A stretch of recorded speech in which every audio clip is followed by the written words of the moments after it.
Databases are all around you. Have you ever waited at the doctor's office while the receptionist punched in your information? Or asked a store employee to check their system for a special item? Then you've seen a database in action. The truth is, they're so useful you see them all the time. With Microsoft Access, you can manage your own database to suit the needs of your business or maybe the company you work for. But what exactly is a database?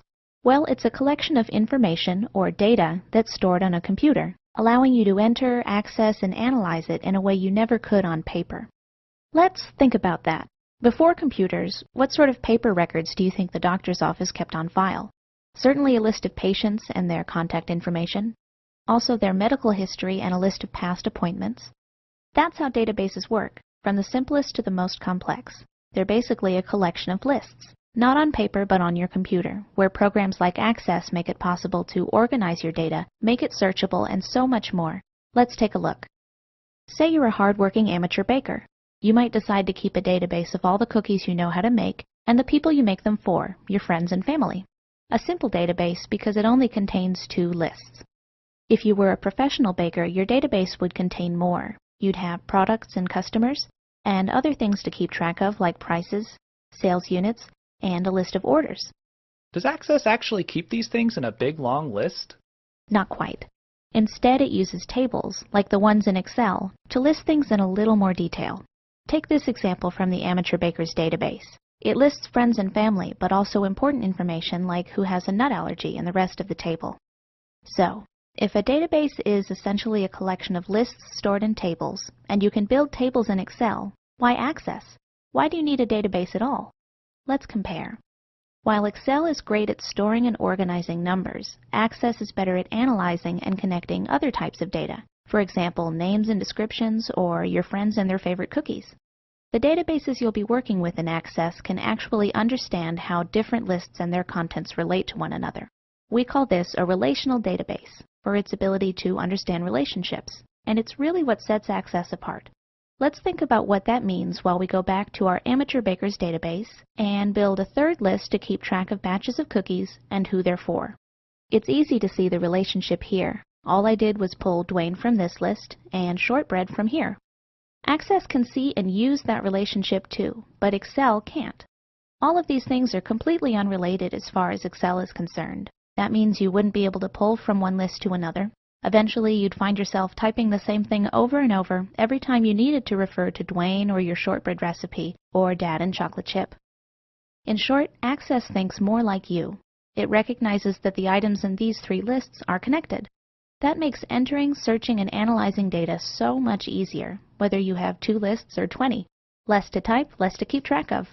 Even the most complicated tasks can be made simple and user-friendly once you understand how Access and databases work.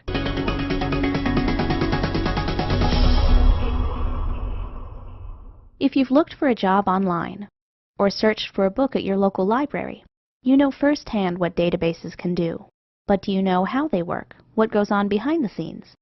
In Microsoft Access, databases are made up of 4 simple objects: tables, forms, queries, and reports.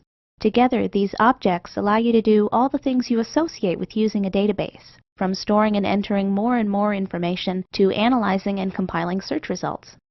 By now you should know that a database is essentially a collection of data organized into many connected lists, or tables. That puts tables at the heart of any database, the place where your information is stored. This table is from an actual Access database, mine. It's a list of customers, one of the many things I keep on file to help me run my business, a specialty bakery. The familiar layout of horizontal rows and vertical columns takes on a new meaning here. In Access, a row is more than a row, it's a record. Just like these are more than names and addresses, they're people, some of them my favorite customers. Each record begins with a unique ID number and spans several fields, including in this example, first name, last name, street address, and more. Notice I used the word field instead of column. In Access, fields are designed to organize the contents of your records without actually breaking them up. That means every entry in the first name field is going to be a name, and every entry in the street address field is going to be an address. But no one will ever become separated from their record. That's their personal information. While tables are responsible for storing all this data, the other 3 objects, forms, queries, and reports, let you work with it. Forms are used for entering, modifying, and viewing records. Ever had to fill out a form while visiting the doctor's office or applying for a job? Forms are used so often because they're an easy way to guide people into entering data correctly. When you or someone else uses one of your forms in Access, that data goes exactly where you want it to go. This form makes it easy to add a record for a new customer or edit an existing one. Anyone can do it without ever having to face the size and scope of that table or the possibility of making a mistake. Queries give you a way to search for and compile data from one or more of your tables. Running a query is like asking a detailed question of your database or doing an advanced search on the Internet. When you build a query in Access, you're defining specific search conditions to find exactly the data you want. A query could help you find the name and number of every customer who's made a purchase in the last week, for example. That's something you might not be able to find just by looking at the records in your table. Reports give you the ability to present your data from any table or query in print. If you've ever received a printout of an invoice or an official school transcript, you've seen a database report. They're useful because they let you present parts of your database in a way that's easy to understand, even easy on the eyes, with colors, graphics, and other things that you can customize. So, now that you know how each object can be used, any idea how they work together? It helps to remember that they all work with the same data, the data stored in your tables. Let's take a look at a real-life example. If you've ever used an electronic card catalog to search for a book at the library, it probably looked something like this. Right now, I'm entering my search terms into what is actually a form. When I press this button, the database is going to create and run a query based on what I'm looking for, books in the series The Lord of the Rings. When the database finishes searching all of its tables, it returns a report of the records that matched, in this case a list of books. All I have to do is click a book to learn its location and status. See how the objects all work together? First, I filled out the form, then queried the database to search for the book. The query was able to pull from all those tables to produce a report. Imagine what it would be like if we didn't have these tools. What should be a simple task would become incredibly complicated and time-consuming. Understanding the 4 Access objects and how they work together can make even the most complicated tasks fairly. Before you jump into Access, it's important to familiarize yourself with the interface so that you know where everything is. And we're just going to take a quick tour of the different areas of the screen that you'll be working with. Near the top of the window is a large toolbar area, and this is called the ribbon. The ribbon is a collection of most of the tools that you'll need to use in Access, and it's divided into different tabs. Just above the ribbon is another toolbar called the Quick Access Toolbar. Here you can save the current object, and you also have the undo and redo commands, and you can click the drop-down arrow to add more commands to it if you like. On the left side of the screen, there is an area called the Navigation pane. This contains a list of all of the objects contained in your database. All of the objects that are currently open will appear on the Document Tabs bar, and you'll use this to select which object you want to view or edit. At the bottom of the screen, you can use the Record Navigation bar to navigate through the different records one at a time. And to the right of that is the Record Search box, which you can use to search for a specific record. Now let's go back to the ribbon and look at it in a little more detail. The ribbon is designed to make things easy to find, so each tab is divided into groups. For example, here in the Forms group, we have several different commands for working with forms. While you're working on a database, you may notice that there are some extra tabs that appear on the ribbon with a label above them, and these will just appear automatically depending on what you're working on. In this case, we have a table open, so it opened up a couple of tabs to help us work with tables. Near the upper left corner, you'll see the File tab. If you click on it, you'll go to Backstage View, and this is where you'll find the Save options, and you can open your databases from here. And you can also print reports or view a print preview. And to get out of Backstage View, you can just click here. When you start working with databases, you'll use the Navigation pane to open and manage your objects, By default, it sorts all of the objects by type. If you want to sort them a different way, you can click this bar at the top of the navigation pane and then choose which sort method you want. You can resize the navigation pane by dragging the right border, and you can minimize it by clicking the double arrow in the upper right-hand corner. You can also hide the groups that you're not working on by clicking the bar at the top of each group. For example, I can hide the categories, products table, and sales unit, so I can just focus on customers and menu items. Database designers will often set up a special kind of form called a navigation form, and this will appear automatically when you open the database. Instead of using the navigation pane and the document tabs bar to navigate through different objects, you'll use tabs within the navigation form. And this gives you a much more user-friendly way to work with the database. For example, the employees at this bakery only need to work with the orders, customers, and menu items. They can easily get to these by using the tabs, and some of the tabs will also have sub-tabs on the right. By using the navigation form, we can just focus on the objects that we need without having to worry about all of the other objects in the database. It's a great feature, but again, it's something that needs to be set up before you can use it. So those are the basics of how to get around in Access, and in the next video, we're going to talk about how to open and save databases and objects.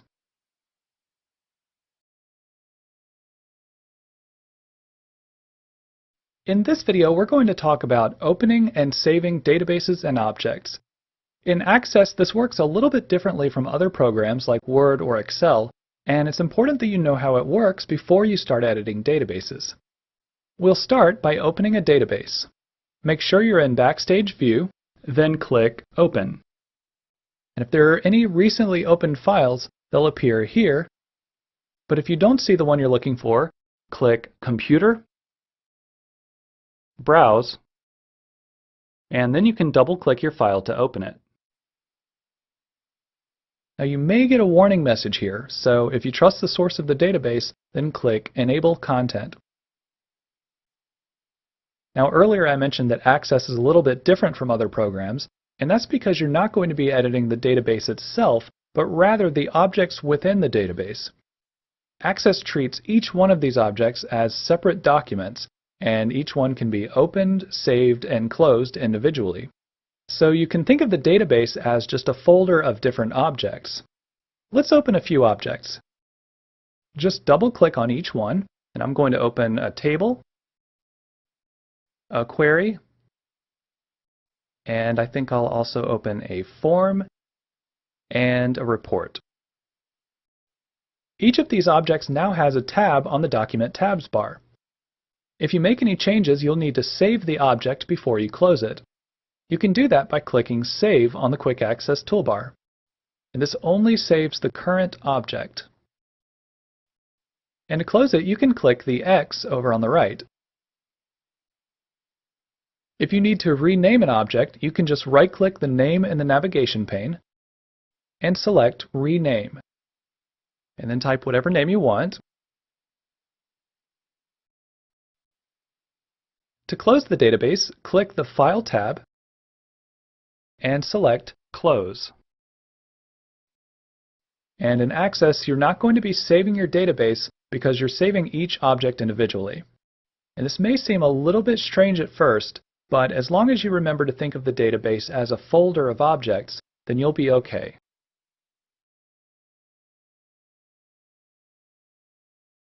Tables are the heart of any database because they are where the actual information is stored. And we're going to talk about how to add, edit, and delete information from a table. In the navigation pane, double-click on the table that you'd like to open, and tables will be marked with a blue icon next to the name. If you've used Excel or another spreadsheet program, then you'll probably find tables to be pretty easy to use, and they are very similar, but there are some different terms that we use when talking about an Access table. Each row is called a record. In this table, every record contains a customer's name, address, and other information. Each record will have a unique ID number, and this number cannot be changed. So Jared Smith's number will always be 3 no matter what. Each column is called a field, and each field contains a different type of information. For example, here we have fields for the street address, city, state, and zip code. Just like in Excel, each box is called a cell. If you want to change the information in a cell, all you have to do is select it and then type in the new text. And let's say that this customer has a new email address. After you edit a record, you can save it by clicking Save on the Home tab. But whenever you click out of a cell, it's going to automatically save it for you. So if you're making a lot of different changes, you don't have to worry about saving each record. But it is a good idea to save the last one that you're working on, just to make sure that you don't lose any changes when you close the database. If you are editing more than one record, you can use the arrow keys on your keyboard to move between records. Or if you prefer, you can use the arrows on the record navigation bar. You can also use the record navigation bar to create a new record. And then type in the person's information. If you want to delete a record, click the margin on the left side of the record. And then on the Home tab, click the Delete command. Now, normally you should avoid deleting records because it can negatively impact the database if other objects refer to the record. For example, if we deleted a customer's record, it could cause the information in the orders table to be incomplete. But if you're just deleting a brand new record, then it's generally okay.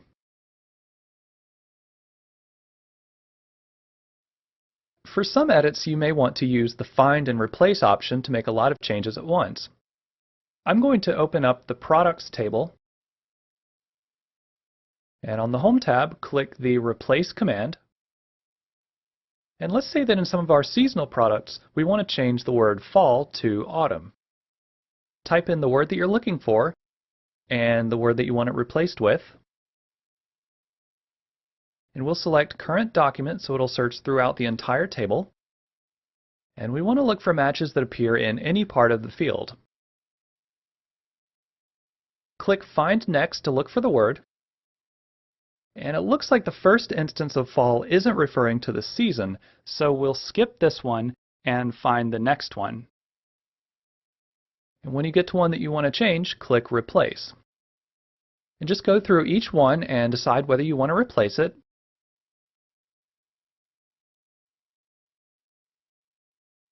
And generally you don't want to use Replace All because that doesn't give you the option of skipping any of them. So you should only use this option if you're absolutely sure that it won't replace anything that you don't want.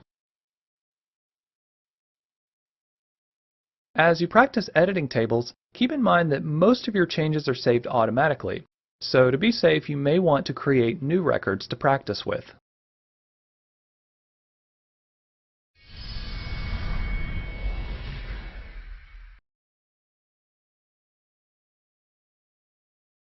In addition to changing the records within a table, you can also customize the way that the table looks, and this can help to make the table easier to read. The first thing we're going to do is resize the cells. In this example, the description field is too wide, and I want to adjust it so it'll fit on the screen. To change the width of a field, just hover over a grid line, and you should see the cursor change to a cross with arrows, and then click and drag until the width looks right. The problem with this is that now the descriptions get cut off, so I need to make the rows taller so I can see the entire description for each item. And you'll notice that when you change the row height, all of the rows in the table will change to be the same height. Sometimes you'll have some extra fields that you don't really need to see all the time, and you can just hide them so that you can focus on the fields that you want. Just right-click the field name and select Hide Fields. If you want to show them again, right-click any of the field names and go to Unhide Fields, and you'll be able to select the ones that you want to see.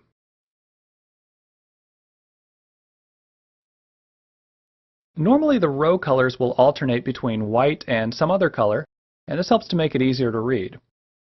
If you want, you can change the color by going to the Alternate Row Color drop-down arrow, and that's found on the Home tab in the Text Formatting group.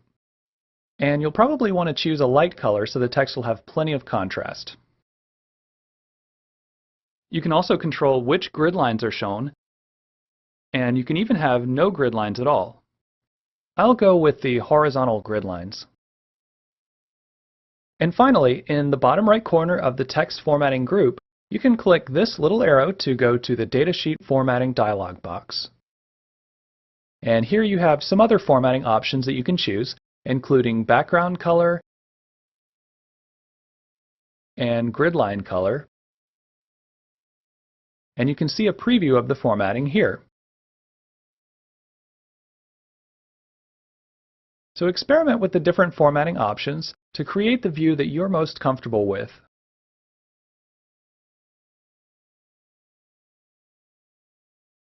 We've already looked at how tables store information in a database, but you're not always going to be entering data directly into a table. Much of the time you're going to be using forms instead. A form gives you a more user-friendly interface for entering data, and they make sure that the data goes exactly where it needs to. And sometimes the data just goes to one table, but other times it could be several different tables, and a form can keep track of that so you don't have to. Right now we're looking at the customers form that was created for our database, and this gives us an easy way of adding or changing information in the customers table. The difference is here we can just focus on one record at a time, and there are also some specialized tools like drop-down boxes and buttons for saving, deleting, and printing. We can use a drop-down box to find an existing customer, and we could also type a last name to jump to a record. And when we click on the name, their information will appear in these fields where we can then edit it. And I'm just going to change this customer's address. Now some fields may have a validation rule that limits the type of data that can be entered.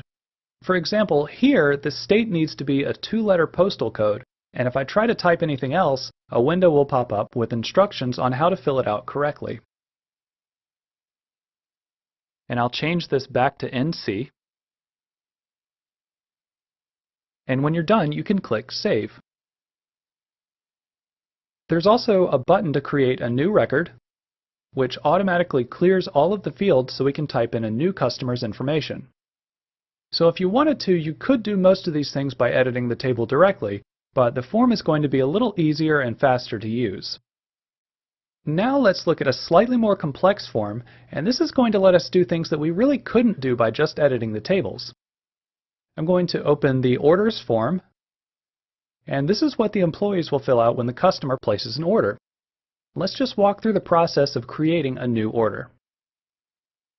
When you click New Order, it clears all of the fields, and then you can choose the name of the customer that's placing the order. And the information in this list comes from the customers table, so every customer will need to already be in the database before they can place an order. And it automatically generates a new order number. When you click on the Pickup Date field, a calendar button appears, which makes it easy to quickly choose the date that you want. And there are also a couple of checkboxes for simple yes or no questions. Later, when you start creating forms, you'll be able to add these types of special tools to make your forms easier to use. And this form has a field where you can add notes if you want. Now here's where this form is a little bit different. When you click Add Item, it opens what's called a subform. And here you can choose the item that was ordered, type in the quantity, and then save and close. If the form doesn't update automatically, you can just go to the drop-down arrow below the Refresh command and select Refresh.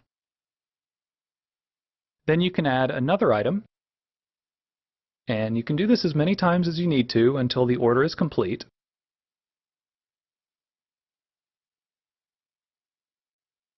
Okay, now let's take a look at why forms are so important.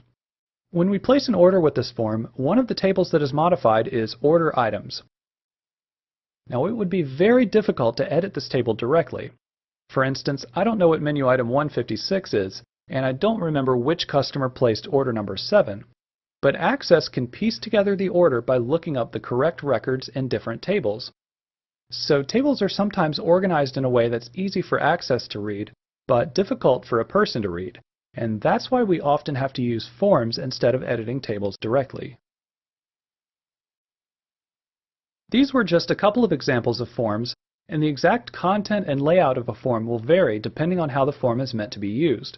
But the basic process of using a form will generally be very similar, and it will be a combination of typing information into fields and using drop-down menus, buttons, checkboxes, and other tools.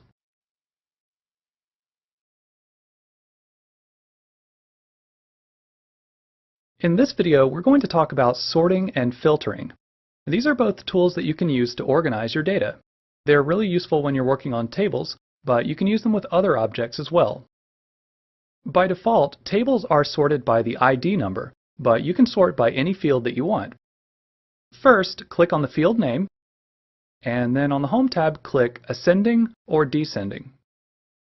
All of the records are now in alphabetical order by last name, making it much easier to find a specific customer. And if you want to clear the sort, then you can click Remove Sort in the Home tab. Now, sometimes when you have a lot of data, it's easier to just hide the records that you don't want, and you can do that by creating a filter. There are several different ways that you can filter the data. If you click the drop-down arrow next to the field name, you'll see a list of all of the different values that appear in this field, and each one will have a checkbox next to it. So you can uncheck the ones that you don't want to see, and if you uncheck Select All, it'll clear all of them. And I just want to see the customers from Carrie. The drop-down arrow will turn into a filter icon to show that there is a filter on this field. And once you've created a filter, you can turn it off and on by clicking Toggle Filter on the Home tab. I'm going to open the Products table, and I want to filter based on the product name, but here I'd like to show all of the products that contain the word chocolate in the name. To do this, I'll select the word chocolate, and then in the Home tab, click Selection, and you'll have several different options, and I'm going to select Contains Chocolate. And now you can see that all of these contain the word chocolate somewhere in the product name. And just like before, you can click Toggle Filter to turn it off. Filtering by selection worked well here because we could just select the word chocolate in this first record. But let's say I want to look for products that contain the word butter. I don't see any of them here that I could select, and I don't really want to scroll through all of the records looking for that word. So instead, I'm going to apply a text filter. Click the drop-down arrow and go to Text Filters, and we're looking for something that contains the word butter. And then you can type what you're looking for here, and click OK. And this filter gives us results like peanut butter, butter pecan, and butterscotch. Now, if you're working with a field that has numbers, then you can apply a number filter. I'm going to open the Menu Items table, and I'd like to know how many of our products cost $30 or more. Click the drop-down arrow, and then go to Number Filters, and choose Greater Than, and then in the dialog box type 30. And now we could just count the number of records here, or we can just look at the record navigation bar. So we have 13 different products that cost $30 or more.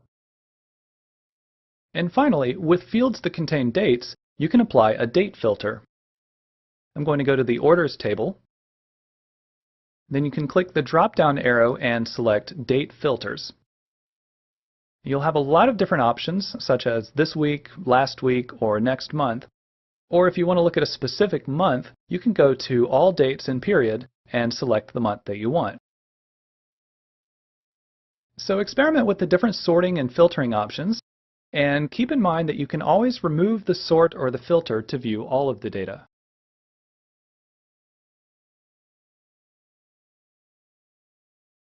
One of the most powerful ways of analyzing your data in Access is by creating a query.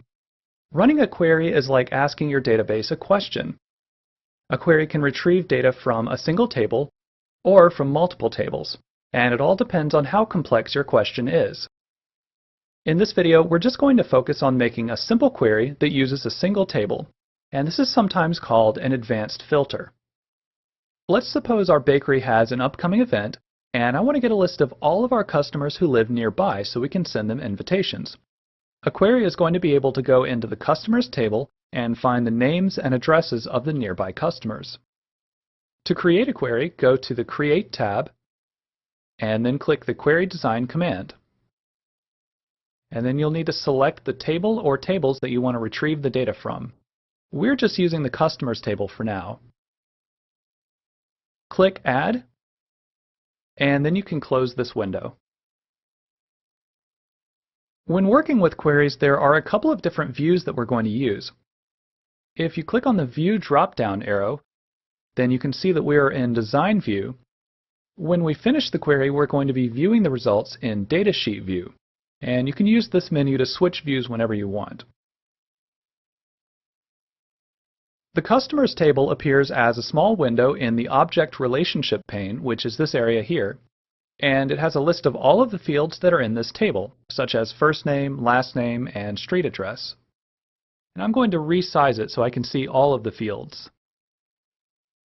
What we're going to do is double-click each field that we want to include in the query. We need the customer's name and address, so we'll double-click on the first name, last name, street address, city, state, and zip code. And we're not emailing or calling them, so we don't need those fields. Each field now appears in the area below, which is called the Design Grid. Below the field names is the table row, which shows which table each field comes from. And this will become more important when we start dealing with multiple tables. And we're going to modify some of these blank cells to refine our query. We want the results to be sorted by last name, so in the Sort row we'll click the cell under Last Name, and a drop-down arrow will appear. You can click it and then choose how you want it to be sorted. Next, we're going to use the Criteria row to filter the records so that it's only showing the customers who live nearby. First of all, we want to send invitations to everyone who lives in Raleigh, so we'll type Raleigh in the city column, and since we're looking for an exact match, it will need to be in quotation marks. So far, this query will show all of the customers who live in Raleigh, but none of the customers in other cities. But one of the zip codes in Cary is close to Raleigh, and let's say we'd like to send those customers an invitation as well. To do this, we're going to need to add another criteria under zip code. Instead of using the criteria row, we're going to use the row below it, which is the OR row. We'll type 27513 in quotation marks. So now the query will show customers who are in Raleigh or in zip code 27513. Now the reason why we didn't put them both on the same line is that the customers would then need to meet both criteria. In other words, the customer would need to live in Raleigh and in zip code 27513. In some cases you may want that, but in this example it will not give us the correct results. Now we're finished designing this query, and the final step is to run it. Click the Run command on the Design tab, and the results will instantly appear in Datasheet View, which looks exactly like a table. If you scroll through the results, you can see that each customer lives either in Raleigh or in zip code 27513. If you want to make any changes to the query, you can click the View drop-down arrow and go back to Design View. And just like any object, it's a good idea to save it. I'll call it Nearby Customers.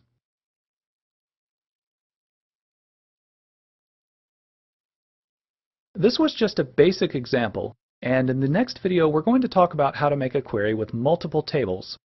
You may want to practice this one a few times before you go on to make sure that you're comfortable with the process.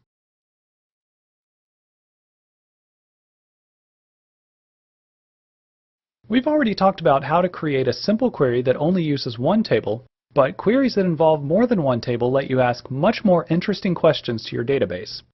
Now this also takes a little bit more planning than a single table query, and there are 4 steps that you can use to help you design it. The first step is pinpoint exactly what you want to find out. In other words, which question are you trying to answer? In this example, let's say our bakery is sending out coupons to our customers who live outside the city limits to entice them to come back to our bakery. Obviously, we don't want to send them to people who live really far away, we just want to focus on people who live relatively close to Raleigh. And we're also just going to send them to customers who have previously placed orders at our bakery. The customers who meet all three of these requirements will receive coupons. So the question that we're trying to answer is, which customers live in our area, are outside the city limits, and have placed an order at our bakery? The second step is to identify the information that we need. We'll need the customers' names and their contact information, and in order to know whether they've placed an order at our bakery, we'll also need to look at the order ID numbers. The third step is to locate the tables that contain the information that we need. In this case, the customer's names and contact information are stored in the customers table, and the order ID numbers are stored in the orders table. So that means we need both of these tables in our query. At this point, we have enough information to start creating our query. Go to the Create tab and select Query Design. We're going to add the Customers table and the Orders table. And then close this window. And you can resize these if you need to.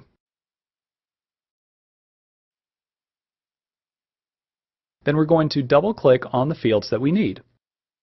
So we'll add the customer's first name, last name, street address, city, state, zip code, and phone number.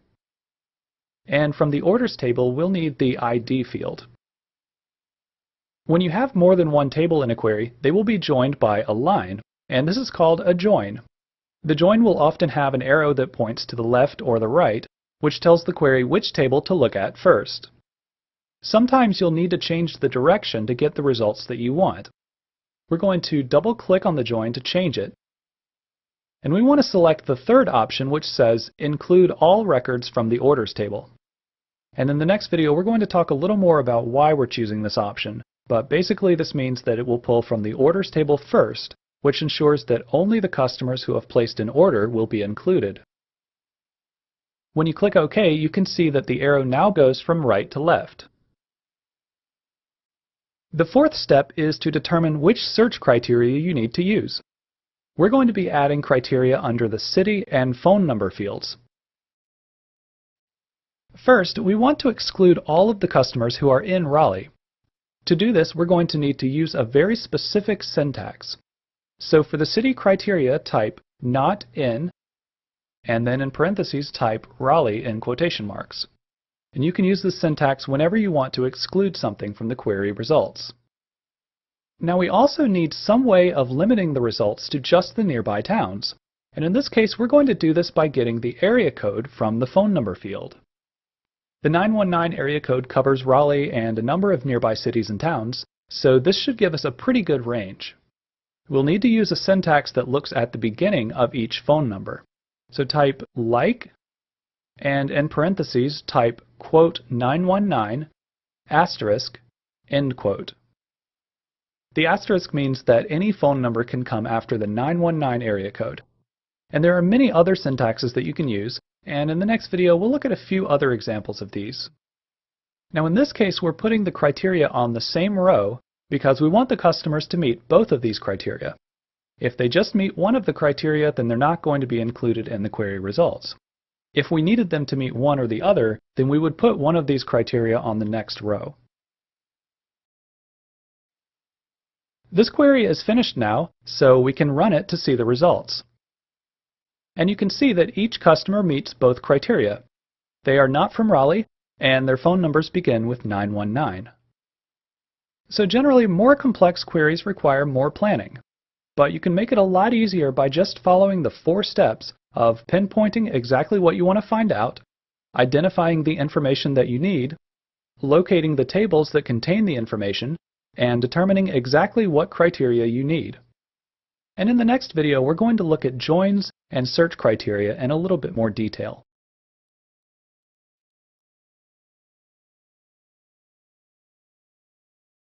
In the last video, we created a query that used 2 tables, and we just wanted our query to include customers who have placed an order at our bakery. Now we're going to talk about why we chose the type of join that we did, and we're also going to look at some examples of search criteria that you can use to narrow down your queries. In this example, we chose a right-to-left join because we wanted the query to pull in the records from the orders table first, and then use the information in those records to retrieve the records from the customers table. To understand how this works, let's look at how these tables are connected. Every time an order is placed, it's connected with a customer. And if someone places multiple orders, then they'll be connected with each of those orders. You'll notice that not all of our customers have placed an order, but all of the orders are connected with a customer, and that's an important thing to keep in mind when we're choosing which type of join to use. Let's look at what would happen if we connected these tables with a left-to-right join. First, Access retrieves all of the records from the customers table, and then it uses this list to get all of the orders that are connected with a customer. That means the query is going to include all of the customer records, even if they're not connected with an order, and this is not what we want. Instead, we want to use the order records to just pull in the customers who have placed an order. We can do this by choosing a right-to-left join. Now the query will first retrieve all of the records from the orders table, and it will then use that list to find all of the customers who are connected with at least one order. So whenever you're creating a query with multiple tables, you'll need to decide which type of join to use. You can double-click the join to change it, and then choose Option 2 for a left-to-right join, or Option 3 for a right-to-left join. We are also narrowing down our query by using search criteria in the city and phone number fields. You may remember that search criteria have to be written with a very specific syntax so that Access can understand them, and they'll often need to include quotation marks and parentheses in order to be correct. So let's look at a few of the different syntaxes that you can use. If you're looking for an exact match, then you can just put your search terms in quotation marks. If you want to exclude something from the results, then you can use not in, and you can even exclude several different things by separating them with commas. If you're looking for terms at the beginning or the end of a field, you'll need to use the like syntax, and you'll notice that each one of these has an asterisk in it. This is known as a wildcard character, which just means that anything can go here. For example, if you're looking for phone numbers that begin with 919, then you'll type 919 asterisk. And that means this query will look for 919 followed by anything. And finally, when you're working with numbers, you can use symbols such as greater than and less than to test the values. And you can also look for numbers that are between two values. So those are some of the most common syntaxes that you can use. And you might not use all of these, but depending on what type of information you have in your database, you can probably find at least 2 or 3 that will be useful to you.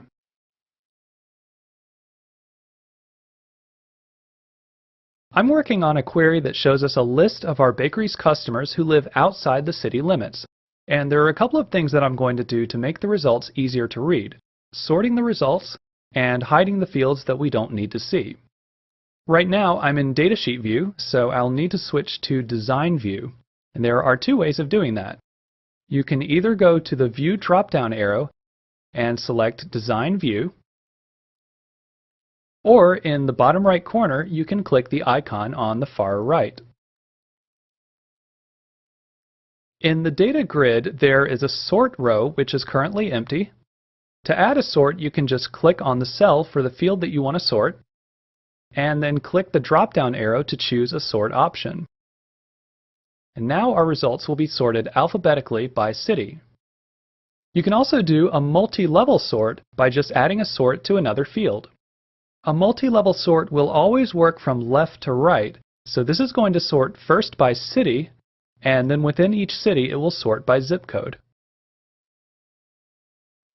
If we wanted it to sort by zip code first, then we would have to change the ordering of the columns. And you can do that by clicking at the top of a column and dragging it to the left or the right. So this would sort first by zip code and then by city. But that's not what I want, so I'm just going to leave it where it was. Below the sort row, there is a checkbox for each field, and you can uncheck a box to hide the field in the results. We're using the phone number field to filter our results, but we don't actually need to see the phone numbers, so I'll uncheck this And I'm also going to hide the ID field. And this is really just a way of making the results easier to read by reducing the amount of information that you have to look at. Now we can run the query again, and you can see that our results are sorted by city, and within each city they're sorted by zip code. And the phone number and ID fields are hidden, so we can just focus on the names and addresses.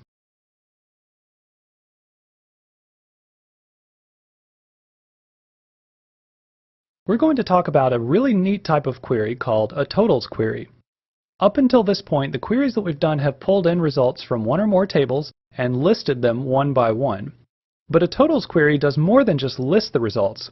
It combines them according to their value and then performs a calculation such as sum, average, or count so that you get much more useful information. I'm going to start by opening the menu items ordered query in our bakery database.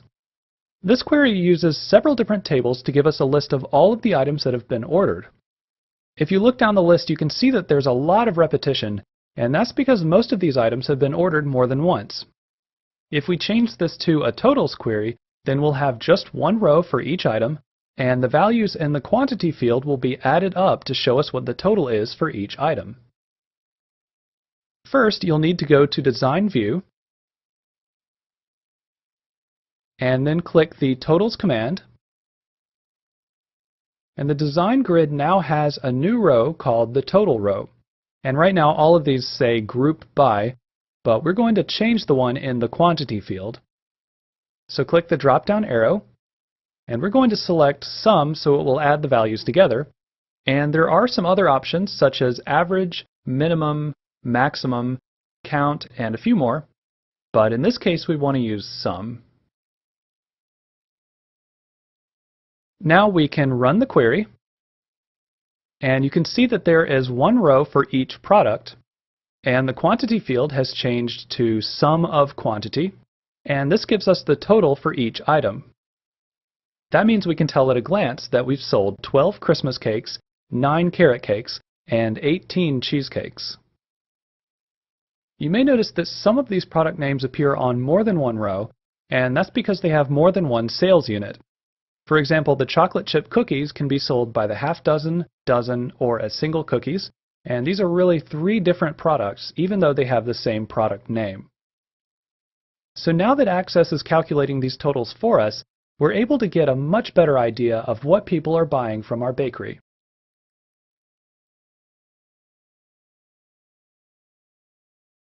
At some point, you're probably going to want to present some of your data to another person. And Access lets you create professional-looking reports to do this. Just like a query, a report can pull in information from one or more tables or queries, but it gives you a lot more control over how the data looks on the page.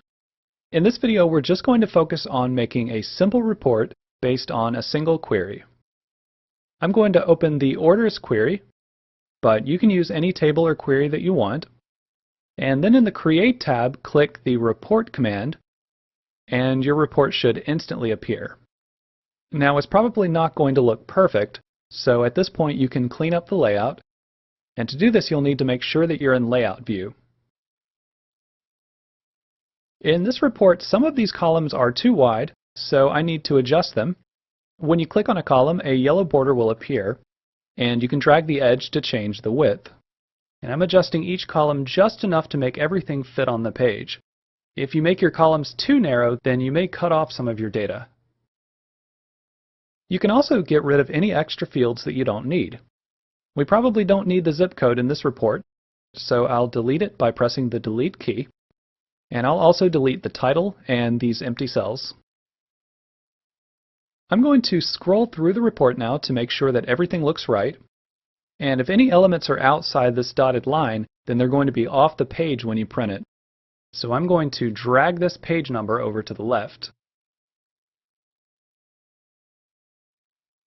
Now, one thing you can't do within a report is edit records. However, you can sort and filter them. I want to just show the orders from December, so I'll right-click the Pickup Date column, and then go to Date Filters, All Dates in Period, and select December.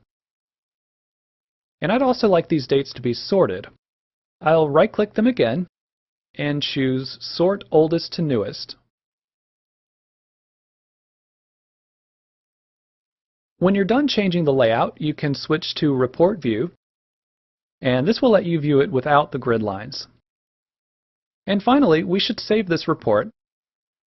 I'll call it December Orders.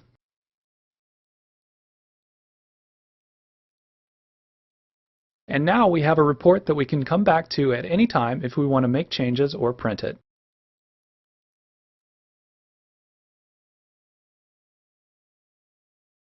Once you've finished creating a report, you can choose to either print it or export it so it can be viewed outside of Access. Make sure that you're in Print Preview, and here you have several different options for adjusting the report. The first thing you should do is click the Size command and make sure that you have the correct paper size selected.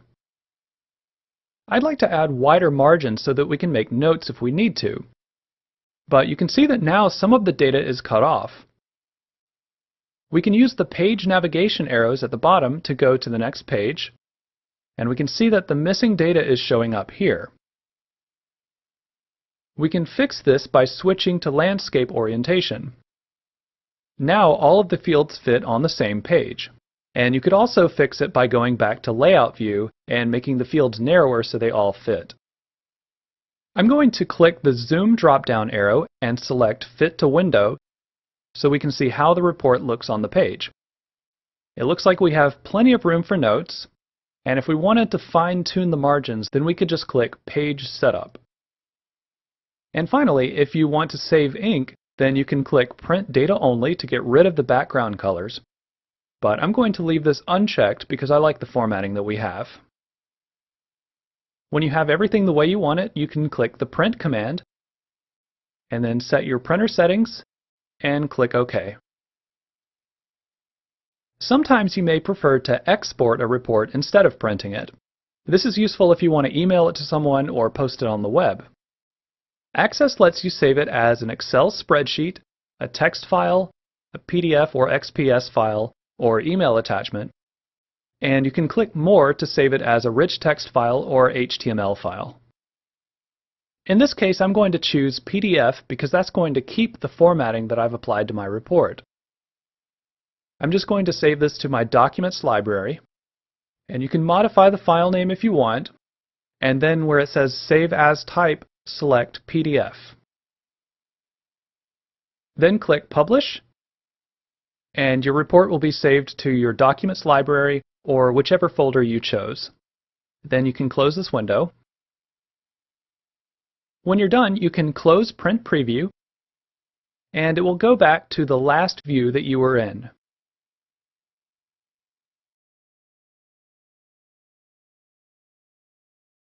In this example, I'd like to create a menu that we can print for our bakery that shows a list of our products and their prices. We're going to need to create a report that uses multiple tables, and the easiest way to do that is by using the Report Wizard. First, we'll go to the Create tab, and in the Reports group, select Report Wizard. We'll start by choosing the fields that we want in our report. If you click the drop-down arrow, you'll see a list of all of the tables and queries in your database. And we're going to add fields from several different tables. From the Categories table, we're going to need the Product Types field, and you can either double-click it or click the right arrow button to add it. Next, we'll choose the Products table, and here we'll add the product name and description. From the Sales Unit table, we'll add the product name, which in this case is just dozen, half dozen, or single. And finally, from the Menu Items table, we'll need the price. So all of these fields are going to be placed into our report. Now click Next. Since we're using multiple tables, we need to decide how we want the tables to be organized on the page. If we had just used a single table or query, then it would have skipped this step. In this case, we want it to be organized by the Categories table. And to the right, you can see a kind of outline which shows where each field will go. Now we'll go on to the next step. Here you can change the way that the records are grouped by adding a grouping level. Much of the time you won't need to do anything in this step, but if you have a very specific idea of how you want the report to be organized, then you can add a grouping level. For example, if we wanted the products to be grouped into dozen, half dozen, and single units, then we would add sales unit, and then use the arrows to change the priority. But we don't really want that here, so I'll remove this, and then click Next. Here we can sort the records by up to 4 fields. I'm going to sort by price, and I'll also change this to descending, so it will start with the highest price. And then click Next. There are a few different layout options that you can choose from. I'm going to select Block because it'll tend to keep things on the same line. I'm going to leave the orientation as Portrait, and I'll also leave the Auto Adjust option checked, so we won't have to do quite as much adjusting at the end. And in the final step, you can type in a name. I'm going to call it Menu Report. And here you can choose whether you want it to open in Print Preview or Design View, but this won't actually affect the report.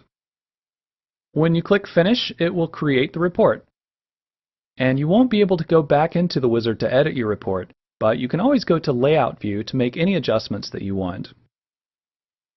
And here's our finished menu.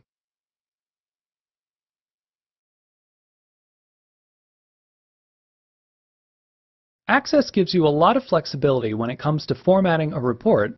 You can use any fonts and colors that you want, you can change the theme, and you can even add a header, footer, and company logo. In this example, I'd like to start out by changing the fonts, and I want to put the descriptions in italics and make the product names bold. To do this, we'll need to be in Layout View. First, select the column that you want to change. You can also hold down the Shift key if you want to select multiple columns.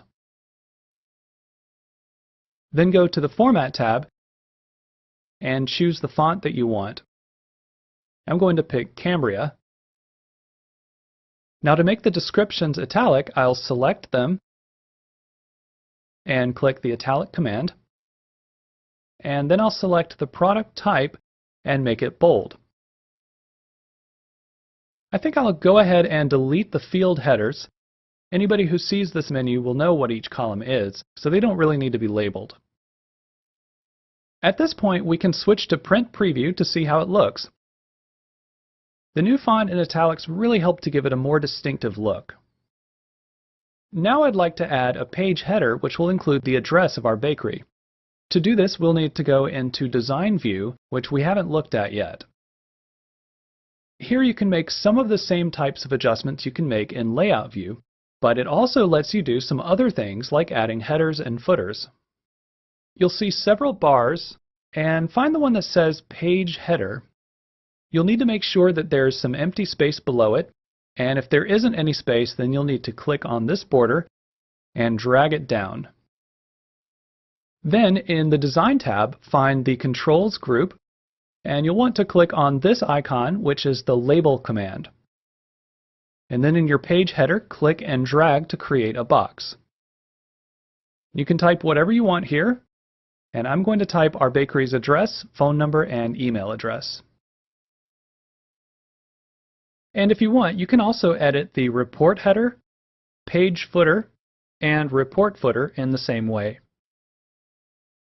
Let's go back to Print Preview to see how our header looks. I think it looks good, so I'm not going to change anything. Now, if you scroll down, you can see that today's date and the page number are in the page footer. These were automatically added for us because we created this report with the Report Wizard. However, you can also add them manually by going to either Layout View or Design View, and then clicking Page Numbers or Date and Time on the Design tab. Now, one thing that will make this report look much more complete is a company logo. So I'll click the Logo command, and then you can select the picture that you want, and then click OK. Okay, now this may be hard to see, but our logo has been added in the report header, and it has an orange box around it. I'm just going to drag this corner to make it larger, And then I'll move it over to the center of the page. I'll also move the title to the center. And I think this title would look better if it just said Menu. And finally, you can change the overall look of your report by selecting a different theme. A theme is a set of colors and fonts that applies to your entire database, and that means it can affect your other objects as well. If you want, you can even mix and match colors and fonts from different themes. All of these little details that we've added to our report make a big difference, and now it actually looks like a real menu that we can print and give to our customers.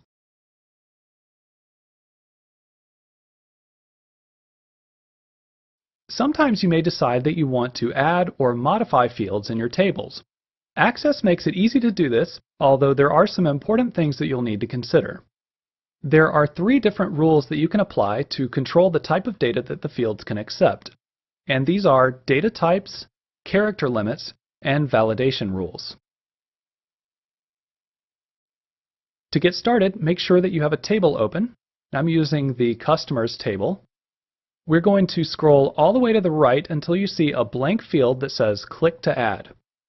And when you click on it, you'll see a list of all of the data types that you can choose from. Short text is the default option, and this is the type that you'll use for regular text such as a person's name or address. You'll also use it for numbers that aren't used in calculations, like a phone number or zip code. For any numbers that you might want to do calculations with, you'll need to choose Number. For example, we would use this for the quantities of an item that were sold. If you're dealing with money, then you'll choose Currency. And if you choose Date and Time, then when you're editing that field, you'll see a calendar icon which you can click to select a date. But in this case, I just want a simple yes or no answer, so I'll choose this one. And this adds a checkbox for each record. Then you can type in the name of your field. I'm going to name it Add to Mailing List. Then I'll resize this field. Now we can just check each customer who wants to be on our mailing list. And you can also click and drag the name to move the field wherever you like. If you decide that you need a different data type for a field, then you can just select it and then go to the Fields tab and click the Data Type drop-down arrow. I'm going to change this to text so I can add additional information in this field. Some of our customers want to receive our weekly newsletter, but others just want to hear about our special events. Now you should be very careful about changing the data type because it is possible to lose some of your data if you change it to the wrong type. In some fields, you may want to narrow down the data even further by adding a character limit, and you can only do this with text fields. For example, we want all of the states to be formatted the same way, so we're only using the 2-letter state abbreviations. If some of the records say NC and others say North Carolina, then Access won't know to group them together, which means our sorts, filters, and queries may not work right. In the Fields tab, find the Field Size box. The default field size is 255 characters, but I'm going to change it to 2. And you may get a warning message here, so if you're sure you want to change the field size, click Yes. In this case, setting a character limit isn't quite good enough, because somebody could still type a 2-letter code that's not a real state, for example, NX. To prevent that, we need to be a lot more specific about what types of input this field will accept, and we'll do that by adding a validation rule.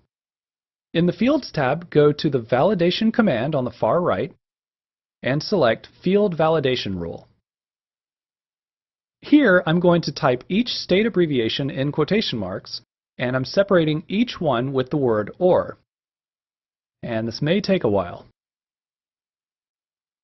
So this expression is just looking for exact matches, but if you want, you can create validation rules using the same syntaxes that we talked about in the query lessons. For example, you could use the like syntax to set a validation rule that only allows text that ends with cake.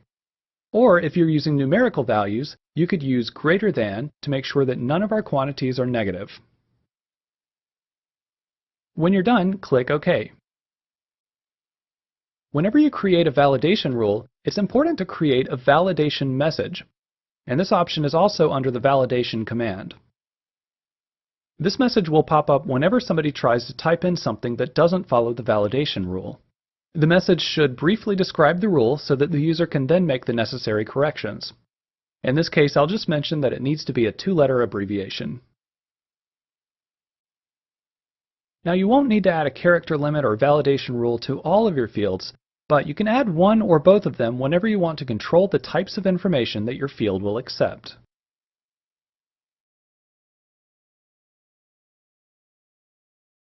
Creating a form can save you a lot of time in the long run because it makes it easier to input the data into one or more tables.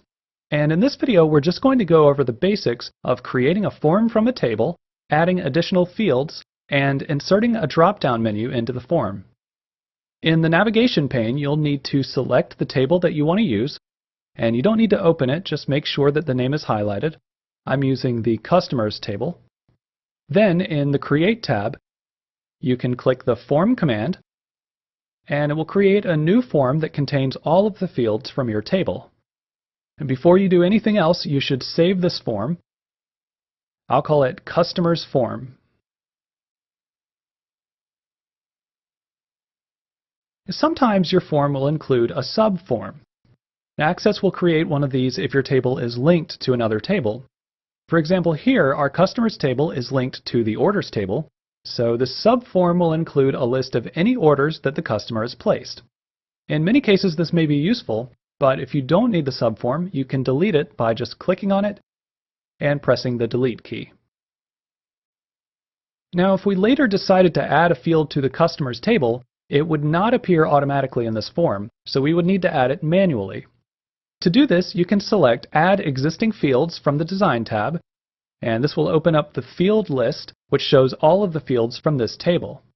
You can just double-click a field to add it to the form, or if you want to add a field from a different table, click Show All Tables, and then locate the table and field that you want.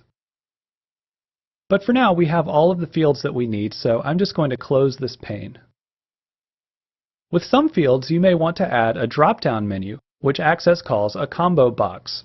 This can make the form easier to use because the user can just click on the value that they want. I'm going to create a combo box for the Add to Mailing List field. In the Design tab, find the Controls group and select the Combo Box command. Then you can just click on the form where you want it to go. The Combo Box wizard will open up, and if you have a long list of values, then you can click the first option to pull the values from a table or a query. But I'm going to select the second option so that I can type the exact values that I want. Here you can type in each value, and in most cases you'll just use the first column. I'm typing 3 different values, and I'm pressing the Tab key after each one to go to the next row. And if you need to, you can adjust the width of the column, and then click Next. Now this next step is very important. When the user chooses a value from the combo box, we want the value to be stored in the Customers table. We'll need to select the second option and pick the field that we want. In this case, our combo box is going to be asking about the mailing list, so I'll choose the Add to Mailing List field. And then in the last step, you can type a label. I'm going to call it Add to Mailing List. And click Finish. The combo box will appear here, and we don't need the original field anymore, so we can delete it. To test the combo box, we can switch to Form View, and you can see that our 3 options appear here. So now we have a working form, and in the next couple of videos we're going to make some more adjustments to it to make it better suit our needs.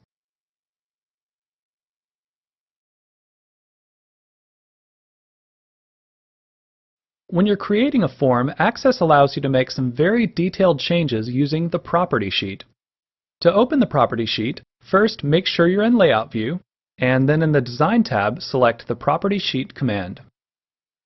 There are several different tabs that you can choose from, and in each row you'll see the property name on the left and the value on the right. Sometimes you'll need to type in the new value that you want, but some properties have one or more buttons that you can click to choose a value. Now you should always pay close attention when you're making changes. Since there are so many options, it may be difficult to remember exactly what you've changed and what the original values were. But if you don't remember what each property does, you can just click on it, and a brief description will appear in the bottom left corner of the screen. So this property controls the vertical position of the object relative to the top of the form. In this form, I'd like to hide the ID field. I'll select it, and then in the Property sheet, I'll go to the Format tab, and then find the property that says Visible. Right now it's set to Yes, but you can click on it and then use the drop-down menu to change it to No. We can switch to Form View to test it, and this field is now invisible. And at any time, if we wanted to make it visible again, we could go back to the Property sheet and change it. Now I'd also like to modify the Orders form. I'll first switch to Layout View,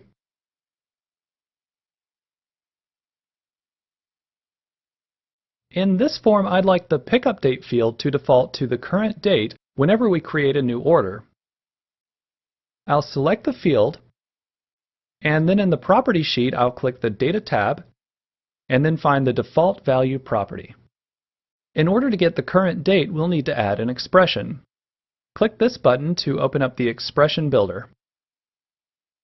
In the lower left, there is a box called Expression Elements. There are several different options, and click on the one that says Common Expressions. And then to the right of this, we can choose either Current Date or Current Date and Time.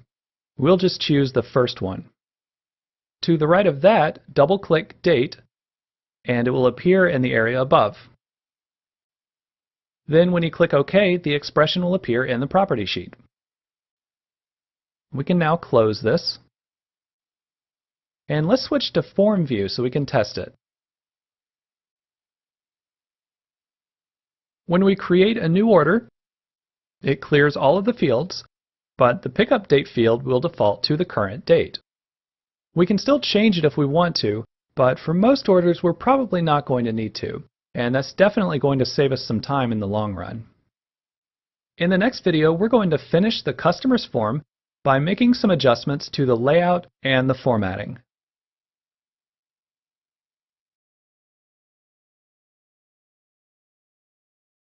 I'm working on a form that we can use in our bakery to view and edit the customer information, and I know the employees are going to be using this form a lot, so I want to make it as pleasant and easy to use as possible. To do that, I'm going to need to make some adjustments to the layout and formatting. The first thing I'm going to do is add a command button that the user can click to search for a specific record. To add a command button, you'll need to be in Layout View. In the Design tab, find the Controls group, click on the drop-down arrow, and make sure that Use Control Wizards is selected. And then select the button command. Then, in the form, click where you want the button to go. There are many different actions that you can choose from, and they're organized under different categories. Most of the time, you're probably just going to use actions from the first 4 categories. The one that I want is in Record Navigation, and it's called Find Record. Then click Next. Here you can choose whether you want the button to display text or a picture. In this case, I'm going to use the default binoculars picture, but you could also browse for another picture if you want. In the last step, you can type a name for the button. I'll call it Search, and this text will not appear on the button, but it may be helpful if you need to edit the button later with the Property sheet. Click Finish, and your button will appear on the form.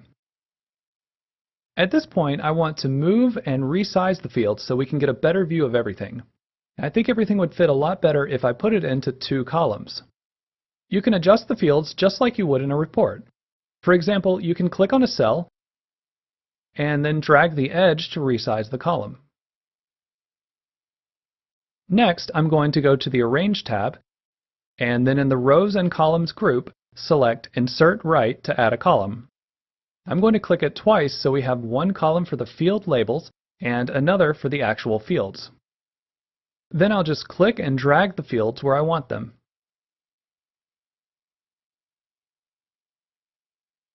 You may end up with some empty rows, and you can just click on them and press the Delete key to get rid of them.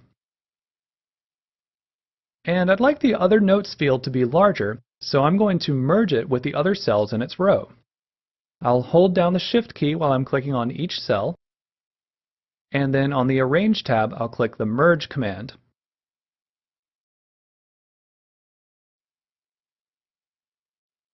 Finally, I'm going to make some adjustments to the colors and fonts just to make it look a little nicer.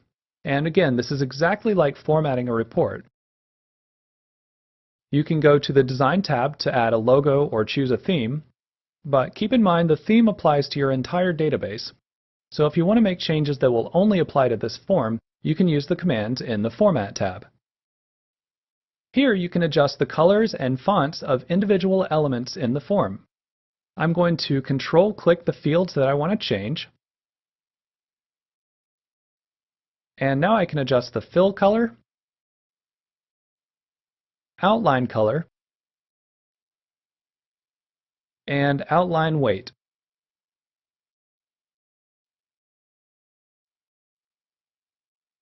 I'm also going to choose a background color and add a few final touches. Okay, my form is now finished. I've added the logo for our bakery. I've added a shadow to the search box from the Shape Effects menu, and I've also changed the font of the form header.